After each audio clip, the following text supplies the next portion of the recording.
Hello everyone, welcome to my channel all about zoology. So आज के इस video में हम पढ़ने वाले हैं सिनर हेपेटाइटिस एलिगेंस के बारे में। उनमें जो है वाल्वा किस तरीके से फॉर्म होता है वो हम देखने वाले हैं। सो डेवलपमेंटल बायोलॉजी का जो है ये भी इंपॉर्टेंट टॉपिक होता है। CSIR नेट में जो है इसके ऊपर भी बहुत सारे क्वेश्चन जो है पूछे जाते हैं। सो सी एलिगेंस जो है वो क्या है? वो सिंपली राउंड वॉर्म होता है। सी एलिगेंस जो है ये फ्री लिविंग होते हैं, ट्रांसपेरेंट होते हैं, अबाउट 1 मिलीमीटर के होते हैं, अनसेगमेंटेड बॉडी होता है, स्यूडोसेलेमेट होते हैं, मतलब उनमें जो है सिलोम जो है वो कंप्लीट नहीं होता, ट्रू सिलोम नहीं होता, स्यूडोसिलम होता है। इसीलिए ये जो है ये ऑर्गेनिज्म जो है रेस्पिरेटरी सिस्टम, सर्कुलेटरी सिस्टम ये सारा जो है एब्सेंट होता है। ये निमेटोड होते हैं जो टेम्परेट सॉइल एनवायरनमेंट में पाए जाते हैं। सो ये आप देख सकते हो, ये दो टाइप के होते हैं, इनमें दो सेक्सेस पाए जाते हैं कि एक होता है मेल जिसके पास सिंगल लेवल जो है गोनड होता है, वास्ट डिफरेंस होता है, टेल होता है जो मेटिंग के समय में जो है वो हेल्प करता है। वही एक होता है हर्माफ्रोडाइट, मतलब एक ऑर्गेनिज्म में जो है फीमेल स्ट्रक्चर और मेल स्ट्रक्चर दोनों जो है प्रेजेंट होता है। ठीक है, एग और स्पर्म दोनों उस सिंगल ऑर्गेनिज्म में जो है प्रेजेंट होते हैं। सो बेसिक डायग्राम जो है ये किस तरीके से दिखाई देते हैं, ये इस तरीके से होते हैं अबाउट 1 मिलीमीटर के, और इनमें जो है ये पोर्शन कॉर्पस होता है, ये इस्थमस होता है, ये जो आप देख रहे हो ये टर्मिनल बल्ब है, ये ल्यूमेन ऑफ द इंटेस्टाइन, ये जो है ये यूट्रस है, ये वाल्वा होता है। बेसिक वाल्वा किस तरीके से फॉर्म होता है हम इस वीडियो में वो देखने वाले हैं। सो वाल्वा कहाँ पर प्रेजेंट है? मिड पॉइंट में, वेंट्रली मिड पॉइंट में जो है ये वाल्वा प्रेजेंट होता है। ये बेसिक फीमेल सेक्स ऑर्गेन होता है जो क्या करवाता है, एग लेइंग के समय में हेल्प करता है, और स्पर्म जो है इस वाल्वा के थ्रू जो है बॉडी में एंटर करते हैं। ये है एम्ब्रियो, ये होता है स्पर्माथेका जहाँ पर स्पर्म्स जो है वो स्टोर होते हैं, और ये जो है oocyte होता है, ये रेक्टम और एनस होता है, ये टेल होता है, ये सारे जर्म सेल्स होते हैं, और ये पोर्शन डिस्टल गोनाड होता है, ये पोर्शन जो है एंटीरियर आर्म ऑफ गोनाड होता है, और ये फेरिंग्स होता है। बेसिक एनाटॉमी इनका माउथ, फेरिंग्स, इंटेस्टाइन, गोनाड और कोलेजिनस क्यूटिकल होता है, जो कि ये स्यूडोसिलोमेट होते हैं। बॉडी में कोई भी सेगमेंट नहीं पाया जाता है, स्यूडोसिलोमेट है। रेस्पिरेटरी सिस्टम, सर्कुलेटरी सिस्टम ये सारा जो है एब्सेंट होता है। तो यहाँ पर जो है जैसे कि मैंने कहा ये दो सेक्सेस में पाए जाते हैं। एक जो मैंने आपको डायग्राम दिखाया था वो हर्माफ्रोडाइट का डायग्राम था, ये मेल का डायग्राम होता है। यहाँ पर गोनाड होता है, स्पर्म्स होता है, सेमाइनल वेसिकल होता है। हर्माफ्रोडाइट के केस में जो है दो ओवेरीज, ओविडक्ट, स्पर्माथेका और सिंगल यूटेरस पाए जाते हैं, और ये जो है खुद ब खुद ही फर्टिलाइज कर सकते हैं। इनमें सेल्फ फर्टिलाइजेशन होता है क्योंकि इनके पास जो है एग और स्पर्म दोनों ये कैरी करते हैं। सो ये इजीली खुद ब खुद ही फर्टिलाइज हो सकते हैं। सो इनको कहा जाएगा सेल्फ फर्टिलाइजेशन।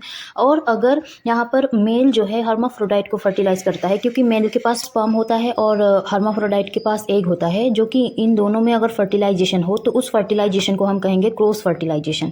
सो यहाँ पर वाल्वा फॉर्मेशन बेसिक हम पढ़ने वाले हैं। तो इस ऑर्गेनिज्म को जो है मॉडल ऑर्गेनिज्म क्यों माना गया है, इसके ऊपर ही हम मतलब वाल्वा फॉर्मेशन किस तरीके से होता है वो क्यों हमें देखना है, क्यों इसको मॉडल ऑर्गेनिज्म माना गया है। ये देखिए सिंपल होते हैं, मल्टी सेलुलर ऑर्गेनिज्म होते हैं। इनमें जो है शॉर्ट जनरेशन टाइम होता है, मतलब ये इनका जो जनरेशन टाइम होता है बहुत छोटा होता है, और इनका जो लाइफ स्पेन होता है वो बहुत छोटा होता है। मतलब हम कोई भी एक्सपेरिमेंट अगर इसके ऊपर करेंगे तो वो इनका जो कि शॉर्ट जनरेशन टाइम है ये बहुत जल्दी रिजल्ट जो है वो शो करेंगे। सो इनमें जो है ये खासियत होती है कि इनमें जो कि लाइफ स्पेन इनका छोटा है और जो जनरेशन टाइम भी जो है कम होता है। सो इनमें किसी भी तरीके का जो एक्सपेरिमेंट है हम इसमें अगर करें तो वो रिजल्ट बहुत जल्दी जो है शो करेगा।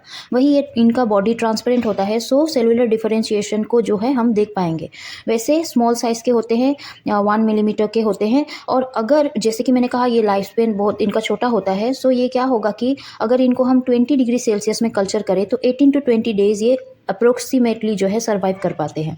वही इनका जो सीक्वेंस जीनोम होता है, जो जीनोम होता है वो क्या होता है, कंप्लीट होता है, कंप्लीट सीक्वेंस जीनोम होता है।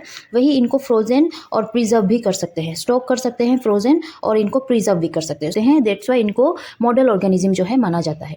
अब जो है वाल्वा क्या होता है, इनमें जो वाल्वा इंडक्शन जो या डेवलपमेंट हम देखने वाले हैं वो क्या होता है। वाल्वा बेसिकली फीमेल सेक्स ऑर्गन होता है, और ये एपिडर्मल ट्यूब होता है जो कनेक्ट करके रखता है यूटेरस को और उनके एक्सटीरियर एनवायरनमेंट को। ठीक है, सो हर्माफ्रोडाइट में सी एलिगेंस जो है, सी एलिगेंस के जो हर्माफ्रोडाइट होते हैं उनमें ये वाल्वा देखने को मिलता है, और वही ये वाल्वा जो है ये 22 सेल्स से बने होते हैं। तो ये पोजिशन ऑफ वाल्वा यहाँ पर कहा गया है किस तरीके से ये कहाँ पर प्रेजेंट होता है। जैसे कि मैंने कहा था ये वेंट्रली मिड पॉइंट में प्रेजेंट प्रेजेंट होता है हर्माफ्रोडाइट के, और इनका जो पोजीशन होता है ये बेसिकली एंकर सेल के ऊपर डिपेंड होता है। एंकर सेल क्या होते हैं वो मैं आपको अच्छे से बताऊंगी। बेसिकली ये गोनड जो है उसके नीचे या उसके पास जो है ये प्रेजेंट होते हैं। ये एक टाइप के सेल होते हैं जो प्रिकर्सर, वाल्वा प्रिकर्सर सेल जो होंगे उसका जो पोजीशन होगा वो इंफॉर्मेशन जो है इनके द्वारा दिया जाता है। बेसिक ये वाल्वा प्रिकर्सर सेल क्या है, वाल्वा प्रिकर्सर है। प्रिकर्सर मतलब कि वो आगे जाके वाल्वा को फॉर्म करेंगे। यहाँ पर वाल्वा प्रिकर्सर सेल जो है ये सबसेट ऑफ सेल्स होते हैं।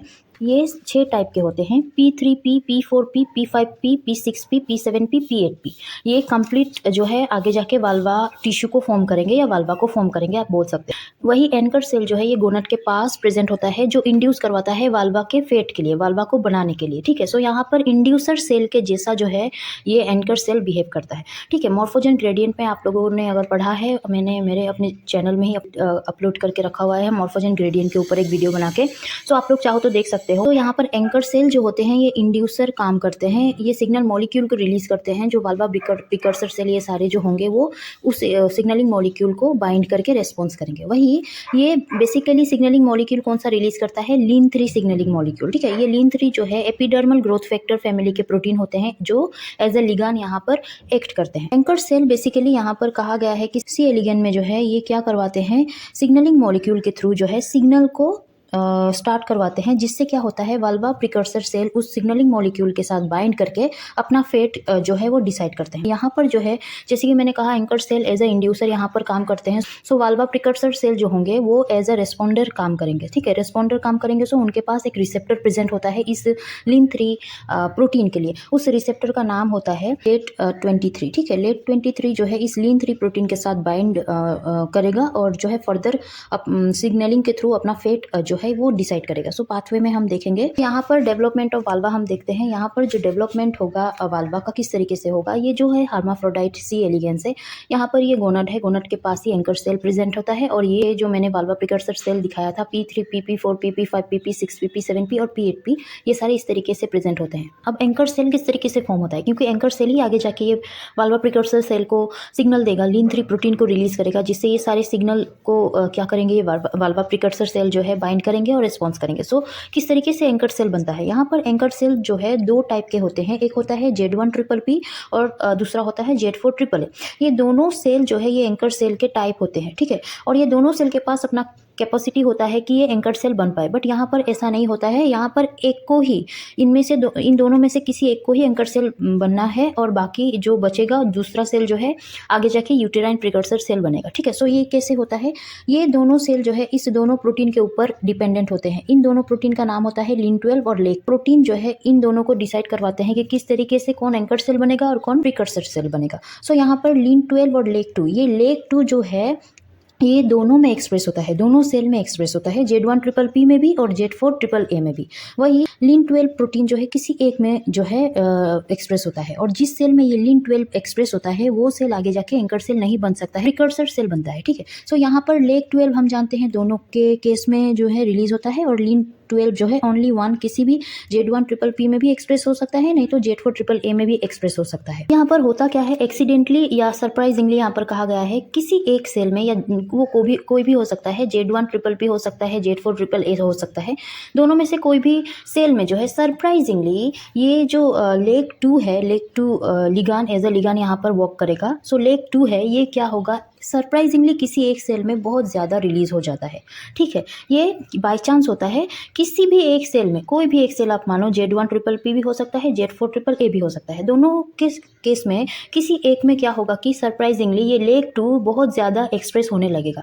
उसके मुताबिक ये दूसरा सेल जो होगा, उसके दूसरे सेल का काम क्या है कि ये लेक-2 के लिए वो सेल क्या बनाए, ये लीन-12 बनाए। लीन-12 यहाँ पर एज अ रिसेप्टर यहाँ पर वर्क करेगा, ठीक है। सो किसी भी सेल में जब लेक-2 बहुत ज़्यादा रिलीज होने लगता है तो उसके सामने वाले सेल को क्या करना होता है, लीन-12 एक्सप्रेस करवाना होता है, ठीक है। और मैंने कहा था जिस सेल ने लीन-12 को एक्सप्रेस किया वो आगे जाके एंकर सेल नहीं बनेगा, प्रिकर्सर सेल बनेगा। सो यहाँ पर जो सेल लीन-12 एक्सप्रेस करेगा वो आगे जाके वेंट्रल यूटेराइन प्रिकर्सर सेल बनता है, और जो सेल लेक-2 को ज़्यादा एक्सप्रेस करता है अपने आप में तो वो एंकर सेल बनता है। सो इस केस में इस तरीके से एंकर सेल डिसाइड होते हैं। सो अब देखते हैं वाल्वा किस तरीके से फॉर्म होता है। एंकर सेल बन चुका है, हमें पता है। ये एंकर सेल किस तरीके से बनता है, इनका प्रोसेस जो है ये आप लोग याद रखना, क्योंकि इसके ऊपर भी बहुत सारे क्वेश्चन पूछे जाते हैं। सो एंकर सेल बन चुका है। ये एंकर सेल गोनाड के नीचे प्रेजेंट होता है। ये अब क्या करेगा, सिग्नलिंग मॉलिक्यूल को रिलीज करता है, जो सिग्नलिंग मॉलिक्यूल का नाम होता है लिन-3 प्रोटीन। ये एपिडर्मल ग्रोथ फैक्टर फैमिली का प्रोटीन होता है। यहाँ पर एज अ लिगांड यहाँ पर वर्क करेगा। सो इसके नीचे जो एंकर सेल के नीचे मैंने आपको डायग्राम दिखाया था सी एलिगेंस का, जो हर्माफ्रोडाइट का था उसका। सो इस तरीके से ये जो है, इस तरीके से प्रिकर्सर सेल जो है इस एंकर सेल के नीचे प्रेजेंट होते हैं। सबसे पहले जो सामने जो है ये आपको P6P सेल देखने को मिलेगा। सबसे पहले यही प्रेजेंट होता है इस एंकर सेल के सबसे सामने, ठीक है। सो मॉर्फोजेन ग्रेडियंट मैं अभी भी बोल रही हूँ, आप लोगों ने अभी तक नहीं देखा तो उस वीडियो को जाके देखना, क्योंकि वहाँ पर हम लोगों ने देखा था कि जो इंड्यूसर सेल है, जो सिग्नलिंग मॉलिक्यूल वो रिलीज करता है, और सारे सेल उस सिग्नलिंग मॉलिक्यूल को बाइंड करते हैं, लेकिन सारे सेल वो फेट डिसाइड नहीं कर पाते हैं, क्योंकि ये जो ग्रेडियंट होता है ये केमिकल सिग्नलिंग मॉलिक्यूल का, ये ग्रेडियंट के ऊपर फेट जो है डिसाइड होता है। सो जो सेल सबसे ज़्यादा इस केमिकल सिग्नलिंग मॉलिक्यूल को बाइंड करेगा वही क्या होगा कि लीड स्ट्रक्चर को आगे जाके बनाता है। सो यहाँ पर भी यही है, सबसे पहले जो है P6P वाल्वा प्रिकर्सर सेल प्रेजेंट होता है। सो सबसे ज़्यादा अमाउंट में लिन-3 को यही बाइंड कर पाएगा। यहाँ पर सभी सेल के पास अपना इस लिन-3 प्रोटीन के लिए जो है रिसेप्टर प्रेजेंट होता है। ये भी एपिडर्मल ग्रोथ फैक्टर रिसेप्टर होता है, लेट-23 रिसेप्टर। ये रिसेप्टर के हेल्प से लिन-3 जो होगा प्रोटीन जो रिलीज किया जाएगा एंकर सेल से, वो P6P जो है हायर अमाउंट में, हायर कंसंट्रेशन में बाइंड कर पाएगा, जिससे ये जो है प्राइमरी फेट जो है बनाता है। Higher concentration of lin-3 released by anchor cell act as a ligand will bind more with lead-23 receptor on P6P valva precursor cell, because this P6P valva precursor cell is situated nearer to anchor cell more than other VPC। बहुत सामने present होता है ये सभी VPC के मुकाबले। P6P valva precursor cell जो है एंकर सेल के सबसे सामने प्रेजेंट होता है। सो लिन-3 जो है सबसे ज़्यादा इसके साथ ही बाइंड कर पाएगा, जिसके कारण ये जो है प्राइमरी फेट बनाता है, सेंट्रल सेल बनाता है, और इनमें जो है ये जो है 8 सेल में डिवाइड होते हैं। P6P VPC will receive high amount of lin-3 protein and able to form the primary cell and develop a central cell and divides into 8 cell। सो हम जानते हैं सबसे ज़्यादा इस P6P को मिल रहा है, तो ये क्या करेगा, प्राइमरी फेट बनाएगा ही। बट यहाँ पर जो है इनके साइड में जो 2 सेल प्रेजेंट होते हैं P5P और P7P, ये दोनों को ये एक सिग्नल भेजता है, लेटरल सिग्नल भेजता है, जिसको हम कहेंगे नोच सिग्नलिंग। नोच सिग्नलिंग के ऊपर मैंने अपने चैनल में एक वीडियो अपलोड की है, आप लोग चाहो तो देख सकते हो। ये जो है यहाँ पर नोच सिग्नलिंग के हेल्प से ये सिग्नल भेजता है ये दोनों सेल को कि ये क्या करे, ये जो इस रिसेप्टर, ये सारे सेल में जो ये रिसेप्टर प्रेजेंट होता है लेट-23, ये P6P इन दोनों सेल को सिग्नल भेजता है लिन-12 रिसेप्टर को क्या करे, एक्टिवेट करे। हम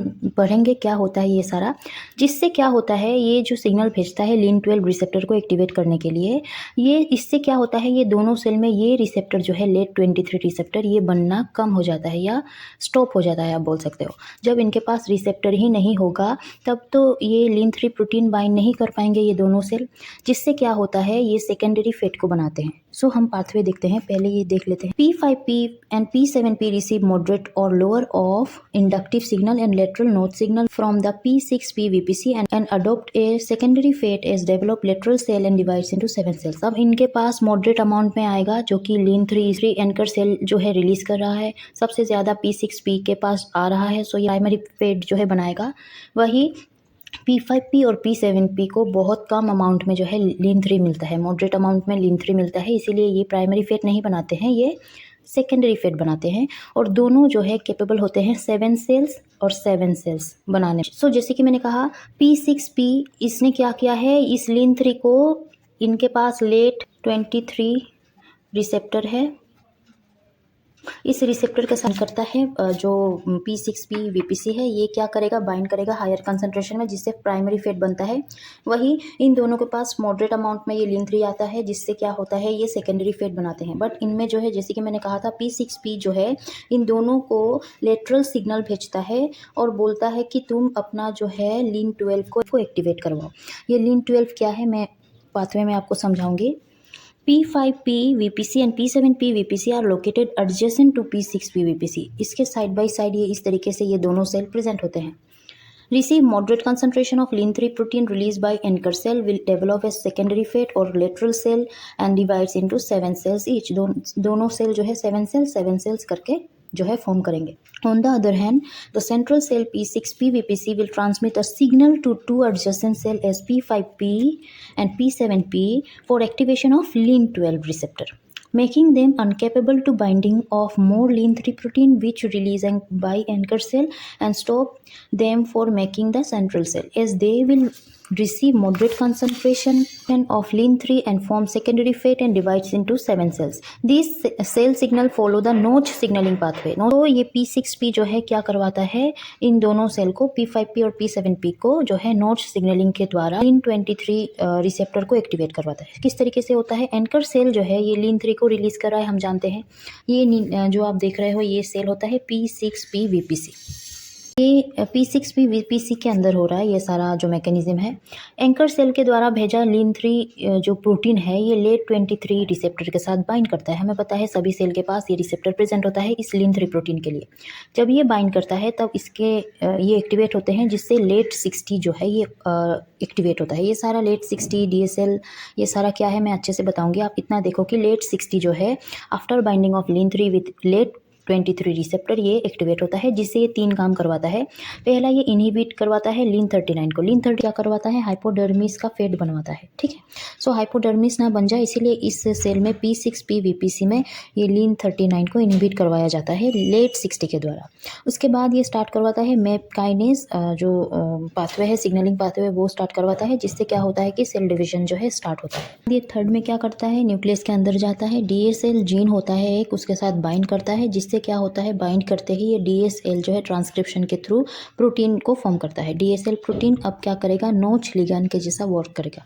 नोच सिग्नलिंग में मैं आपको यहाँ पर बता देती हूँ, वहाँ पर क्या होता है कि सेल टू सेल कम्युनिकेशन होता है, बट सिग्नलिंग मॉलिक्यूल के थ्रू नहीं होता है। वो में जो है अपना खुद का लिगैंड होता है और दूसरे सेल में जो है अपना खुद का जो है रिसेप्टर होता है। सो यहाँ पर ये VPC जो है इस DSL प्रोटीन को एज अ लिगैंड अपने मेम्ब्रेन में जो है मतलब जो है फंक्शन करता है। सो यहाँ पर DSL प्रोटीन जो है इस P6P VPC के मेम्ब्रेन में जाके अटैच होता है। ये क्या करवाएगा, अब ये Lin12 रिसेप्टर के साथ बाइंड करेगा। सो एज अ लिगान ये यहाँ पर मेम्ब्रेन में जो है यहाँ पर वर्क करता है। वही इसके साइड बाय साइड P5P और P7P भी प्रेजेंट है। मैंने एक ही तरफ दिखाया है, ये दोनों तरफ इस तरीके से जो है मैकेनिज्म चलता है। सो ये मैंने आपको पहले कहा था P6P VPC ने लेटरल सिग्नल दिया था इन दोनों सेल को कि ये क्या करवाए, Lin12 रिसेप्टर का जो है यहाँ पर एक्टिवेट करवाए। सो ये बेसिकली Lin12 रिसेप्टर होता है, एज अ नोच रिसेप्टर यहाँ पर एक्ट करता है। इस DSL प्रोटीन के साथ ये Lin12 रिसेप्टर जो है बाइंड करता है। बाइंडिंग के थ्रू ये क्या होते हैं, एक्टिवेट होते हैं, ये दोनों सेल जो है एक्टिवेट होते हैं, जिससे क्या होता है mRNA का सिंथेसिस होता है। mRNA जब बनाया जाएगा तब mRNA का काम होता है कि ये जो है लेट 23 जो रिसेप्टर ऊपर प्रेजेंट था इसके प्रोटीन को बनने ना दे। लेट 23 जीन को ये इनहिबिट करता है। ये mRNA ये क्या करता है, लेट 23 को बोलता है कि तुम अब प्रोटीन मत बनाओ, जिससे लेट 23 प्रोटीन नहीं बनता है। और लेट 23 प्रोटीन नहीं बनता है तो लेट 23 रिसेप्टर जो है इस तरीके से इनके सरफेस में जाके बाइंड नहीं कर पाते हैं, जिससे इनका जो रिसेप्टर है ये बनना बंद हो जाता है। यहाँ पर एंकर सेल आते हैं बट बाइंड नहीं कर पाते हैं, जिससे इनके पास प्राइमरी फेट नहीं बन सकता। ये मॉडरेट कंसंट्रेशन में जो Lin3 है ये इनके पास आता है, बाइंड करते हैं। आफ्टर ये सारे मैकेनिज्म क्या होगा कि ये जो रिसेप्टर है बनना बंद हो जाएगा। सो Lin3 वैसे भी इनके पास नहीं बाइंड कर पाएगा। सो ये एज अ सेकेंडरी फेट जो है ये मतलब क्या करेंगे, आगे जाके बनाएंगे और 7 सेल को आगे जाके ये फॉर्म करते हैं। सो यहाँ पर Lin3 क्या होगा, प्रोटीन होगा जो नोच लिगांड के जैसा जो है एक्ट करता है। वही लेट 23 जो है ये भी प्रोटीन है जो रिसेप्टर के जैसा जो है एक्ट करता है। और यहाँ पर लेट 60 क्या होता है, ये जीन होता है जो वाल्वा और हाइपोडर्मल सेल के फेट को क्या करता है, कंट्रोल करता है। लेट 60 के द्वारा ही Lin39 को इनहिबिट करवाया गया था क्योंकि ये हाइपोडर्मल सेल बनाते हैं। सो लेट 39 क्या है, ये हॉक्स जीन है, ट्रांसक्रिप्शन फैक्टर है जो सेल साइकिल प्रोग्रेशन को कंट्रोल करता है और वाल्वा डेवलपमेंट में हेल्प करता है। कि अगर एब्सेंस हो तो जो डेवलपमेंट होगा वो वाल्वा लेस होगा, मतलब उस सी एलिगेंस में वाल्वा नहीं बनेगा, हाइपोडर्मिस बनेगा, ठीक है। और DSL भी जीन है जो जिसका फुल फॉर्म होता है डेल्टा सेरेट लिगान, डेल्टा सेरेट प्लेग 2 लिगान। ये जो है आगे जाके DSL प्रोटीन बनाता है जो एज अ नोच लिगान जो है Lin12 के साथ बाइंड करता है। Lin12 जो है P5P और P7P में जो है प्रेजेंट था। सो ये बेसिकली क्या करवाता है, DSL प्रोटीन बनाता है, ये जो नोच लिगांड का जैसा जो है आगे जाके एक्ट करता है। लीन 12 क्या है, ट्रांसमेम्ब्रेन नोच रिसेप्टर है जो P5P और P7P के मेम्ब्रेन में जो है प्रेजेंट था, जिसके हेल्प से ये DSL प्रोटीन जो है बाइंड करता है और जिससे क्या होता है कि रिसेप्टर बनना बंद होता है।